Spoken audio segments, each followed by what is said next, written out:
आपके मुस्तकबिल की बात होती है, आपकी अपनी जमात की खैर बरकत की बात होती है।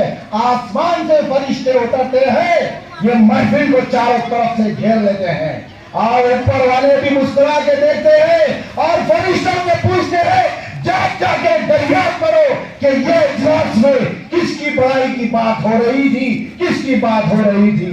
तो वो फरिश्ते भी बोलते हैं ऊपर वाले को, अल्लाह ये तेरे हबीब के बड़ाई की जिक्र किया, सुन्नतों की बात कर रहे थे, मिलकर रहने की बात कर रहे थे, इत्तेहाद की बात कर रहे थे और मुस्तकबिल की बात कर रहे थे। तो ऊपर वाला बोलते हैं कि गवाह रहना, मैंने इनकी दुआओं को भी कबूल कर लिया, इनकी मग़फ़िरत भी कर दिया। ये महफिल फरिश्तों की है नौजवानों, आपकी मेरी आंखें वो ताब नहीं ला सकती, वो देख नहीं सकती, मगर इस महफिल को चारों तरफ से फरिश्ते घेरे हुए हैं। बोले सच है, फरिश्तों की महफिल मुबारक हो तुम सबको और मुझको भी। अरे अपने बाजुओं में गर्मी लाओ, सरगर्मी को बढ़ाओ। जब गद्दत सा होगा अतापुर डिवीजन में मोहम्मद अब्दुल अजीज साहब की निगरानी में, तो मजमा इतना नहीं होना चाहिए, मजमा इतना होना चाहिए, वो टुट्टी साइकिल बाबू सोचकर उसका पैन गिरा हो जाना चाहिए। ये हमारे पास की ताकत है। अरे बड़ा ताकत लिख लो घरों से, लिख लो बस्तियों से, साल के 12 महीने और 5 साल के 60 महीने तो अपनी जिंदगी में लगे हुए हैं। कभी मजलिस इत्तेहादुल मुस्लिमीन ने आपको बुलाकर अपने साथ कोई काम नहीं लिया। आपका अखलाकी फर्ज बनता है, अपनी मोहब्बत को बढ़ाओ, जमात को मजबूत करो। और एक बात बता रहा हूं मैं खुलकर, ये जमात को आप साथ दो या ना दो, ये तुम्हारा मामला है, मगर ये जमात बहुत आगे तक जाने वाली है, ये जमात बहुत आगे तक जाने वाली है। आप लोगों को बता दूं मैं, पिछले 1 साल से हिंदुस्तान में जो आंध्र प्रदेश और तेलंगाना है, कोना चप्पा फिरकर ये बात आपके सामने बोल रहा हूं मैं। और मजलिस इत्तेहादुल मुस्लिमीन की सदर मोहतरम की हिदायत पर ये आवाज को मैं बढ़ा रहा हूं। गौर से सुनो जो बात बोलने जा रहा हूं। ये आवाज मजलिस इत्तेहादुल मुस्लिमीन की जो बढ़ रही है, ये आवाज खाली आपके राजेंद्र नगर के लिए नहीं है, ये आवाज हैदराबाद या ग्रेटर हैदराबाद के लिए नहीं है। अल्लाह का फजल करम है, ये जमात की क़यादत हिंदुस्तान के बेपत मजबूर गरीब 25 करोड़ मुसलमानों की आवाज बनने जा रही है। अरे हमको देखना है हैदराबाद को, और खादिम को छोड़ेंगे हम महाराष्ट्र फतेह करने के लिए।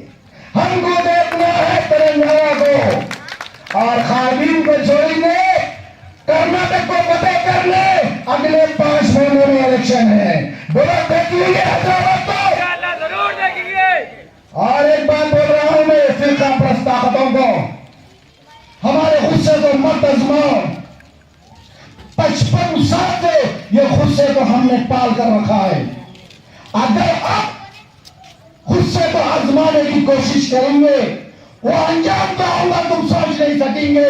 यहाँ का नौजवान इतना वसीला है, इतना जज्बाती है, इतना ताकतवर है, अपने खुद से, अपनी ताकत से अपने मुस्तकबिल का फैसला कर सकता है। यहाँ के मुसलमान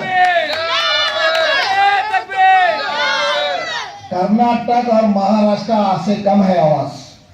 अरे ये डेक्कन है, यहाँ की आवाज कैसी होती मालूम ना? जब नारे की आवाज लगती है तो ऊपर से पत्ते झड़ना शुरू हो जाते हैं कि हमारा वक्त आ गया, अब झड़ जाओ इधर। अरे आवाज में बात होनी चाहिए। ये हुई ना बात तो सुनो, चंद्रा बाबू नहीं तो साइकिल टैक्सी, अब राजेंद्र नगर का पीछा छोड़ दो। अब अल्लाह ने ऐसी हिदायत दे दी, राजेंद्र नगर के दोषी नौजवान को एक ऐसी हिदायत दे दी कि दिल्ली पलट गया। सुबह में मजलिस, शाम में मजलिस, खाने से पहले मजलिस, खाने के बाद मजलिस, सोने से पहले मजलिस, सोने के बाद मजलिस, जिंदगी के हर शोबे में मजलिस और हर काम में मजलिस, आबादी में मजलिस, महफिल में मजलिस, तनाव में मजलिस। मजलिस मदीना में मजलिस मजलिस मजलिस मजलिस मजलिस मजलिस मजलिस इतने मजलिस कर करके इंशाअल्लाह ताला पूरा हैदराबाद मजलिस, पूरा तेलंगाना मजलिस, पूरा आंध्र प्रदेश मजलिस, और ये मजलिस के नारे हिंदुस्तान के 25 को गैर मुसलमानों तक हमको पहुंचाना है। बोलो यहाँ की जिम्मेदारी संभालेंगे, यहाँ की जिम्मेदारी संभालने की बात आ रही है। तो एक बात बता दूं, सुनने के दिल में है, सुनना चाह रहे हैं, दिल को लग रही, अंदर तक लग रही, तो खड़ी होकर सुनो। देखो तो जो बात बोलने जा रहा हूं मैं आपको, अगर हैदराबाद को आप लोग करने की जिम्मेदारी लिए, अब्दुल अजीज साहब कॉर्पोरेटर साहब को सामने बिठाकर उनकी गवाही में उनको विटनेस बनाकर आपने जिम्मेदारी लिया, तो ये जो सफर है बहुत सख्त सफर है। इसके लिए ऐसा ठंडे बैठे तो काम नहीं होता, ठंडे बैठे तो काम। ऊपर वाला भी बोला, तकबीर भी और तकबीर भी, दवा भी और दुआ भी, दोनों मिलकर चलेंगे तो हम हमारे सरगर्मियों को बढ़ाएंगे, एक इतिहास लिखेंगे। अगर यहाँ की जिम्मेदारी आप लोग संभालना चाह रहे हैं, और खुदा न खास्ता यहाँ के उम्मीदवार को आपकी लापरवाही से, आपकी गुरूगी से, आपके दिलचस्पी कम रखने की वजह से अगर कुछ हो गया तो घर में चिराग नहीं लगाए, मस्जिद में चिराग लगाने के बोली सी बात हो जाएगी। तो पहले यहाँ के उम्मीदवार को जिताओ। कैसा जिताना मालूम ना, क्या वो भी समझे ना, काफिले लेकर जाना। 30 तारीख को आप लोगों को कसम है, खुले आसमान के नीचे कोई भी अकेला मुझको नहीं जाएगा, अपने खानदान को लेकर जाएगा, और बाप को लेकर जाएगा, रिश्तेदारों को लेकर जाएगा। अब हमारी जिंदगी का मकसद बन गया है, अब हमारी जिंदगी का मकसद बन गया है। मजलिस के उम्मीदवार को जिताएंगे, जब तक दम में दम नहीं लेंगे। अगर कोई दम करेगा तो टांग पे टांग रख के चीटेंगे, उसके पूरे दम को निकाल देंगे। अरे अब हमको बहुत चालाकी से काम करना है।